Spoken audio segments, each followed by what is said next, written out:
दोस्तों, रिश्ते अगर लॉजिक पे चलते तो कंप्यूटर सबसे अच्छे दोस्त नहीं हो जाते। नमस्ते, मेरा नाम है राजत और आइए आज बात करते हैं आईक्यू और ईक्यू की। मैं आज आपको जो कहानी सुनाने जा रहा हूँ वो रामायण से है। आपने रामायण टीवी पर बहुत बार देखी होगी, लेकिन शायद ये किस्सा आपने कभी नहीं सुना होगा। होता यूँ है कि जटायु जब रावण से सीता को बचा रहे होते हैं तो वो घायल हो जाते हैं। इसी घायल अवस्था में वो श्री राम को मिलते हैं और उन्हें पूरी बात बताते हैं। अब ये बात बताने के टाइम पर जो लक्ष्मण है वो काफ़ी द्रवित हो जाते हैं, क्योंकि जटायु उनके पिता की तरह थे। श्री राम भी काफ़ी द्रवित अवस्था में रहते हैं, लेकिन उनको देखकर लक्ष्मण को बड़ा आश्चर्य होता है। बाद में जब श्री जटायु अपनी देह छोड़ देते हैं, तब लक्ष्मण श्री राम से पूछते हैं कि हे प्रभु, जो जटायु थे वो हमारे पिता की तरह थे। अब उनकी ऐसी अवस्था देखकर भी आपकी आंख से एक भी आंसू नहीं बहा, ऐसा क्यों? तब प्रभु श्री राम जो जवाब देते हैं वो बहुत ही सुंदर जवाब है। तब प्रभु लक्ष्मण को बताते हैं कि यदि उस समय मेरी आंखों से कोई भी आंसू बहता और वो जटायु जी के ऊपर गिर जाता तो उन्हें कितनी पीड़ा होती, क्योंकि आंखों के आंसू में जो नमक होता है उससे उनकी तकलीफ और ज़्यादा बढ़ जाती। दोस्तों, ये ईक्यू की पराकाष्ठा है, संवेदनशीलता की पराकाष्ठा है।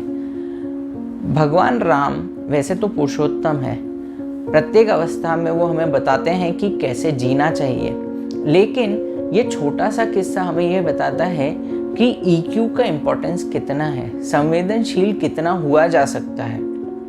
आज के ज़माने में हर आदमी अपने बच्चे को कोडिंग सिखाना चाहता है, वो उसका आईक्यू बढ़ाना चाहता है। आईक्यू बढ़ाने से क्या उसकी ज़िंदगी सुधर सकती है, ये एक सोचने वाली बात है। मैं आपको एक एग्जाम्पल देना चाहता हूँ। एग्जाम्पल है श्री रतन टाटा का। श्री रतन टाटा हमारे देश में बहुत ही सम्मानित है। ऐसे इंडस्ट्रियलिस्ट जिनका आईक्यू बहुत हायर है, उनके मुकाबले भी आप अगर देखेंगे तो रतन जी की काफ़ी इज्जत की जाती है।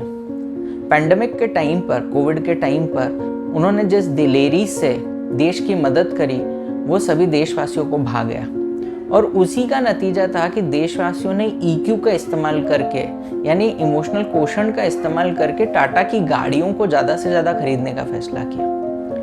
एक ईक्यू का फैसला श्री रतन टाटा ने भी किया था जब उन्होंने लैंड रोवर और जगुआर को खरीदा।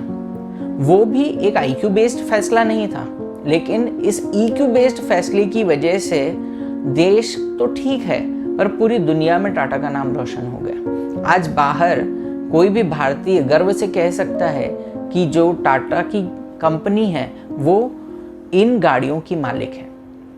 तो दोस्तों, ईक्यू अपने आप में एक कंप्लीट, ये कहा जा सकता है, गुण है। उसके बिना रिश्तों में किसी भी तरह की सुगंध की एक्सपेक्टेशन रखना बेकार हो जाएगा। आज की दुनिया जब आईक्यू के पीछे भाग रही है, मुझे लगता है कि ईक्यू का इम्पोर्टेंस भी इक्वली स्टैब्लिश किया जाना चाहिए। अगर आपको मेरी बात अच्छी लगे तो लोगों के प्रति संवेदनशील बने। आज के ज़माने में जब लोग सड़क पर एक्सीडेंट के टाइम पर लोगों को छोड़कर चले जाते हैं, ऐसे समय में हमें आईक्यू की नहीं ईक्यू की ज़रूरत है। तो अपने बच्चों के अंदर ईक्यू कल्टिवेट करें, अपने अंदर ईक्यू कल्टिवेट करें, उसे बढ़ाएं। मेरी बात अच्छी लगे तो दूसरे लोगों तक पहुंचाएं और इस बारे में ज़रूर विचार करें। धन्यवाद।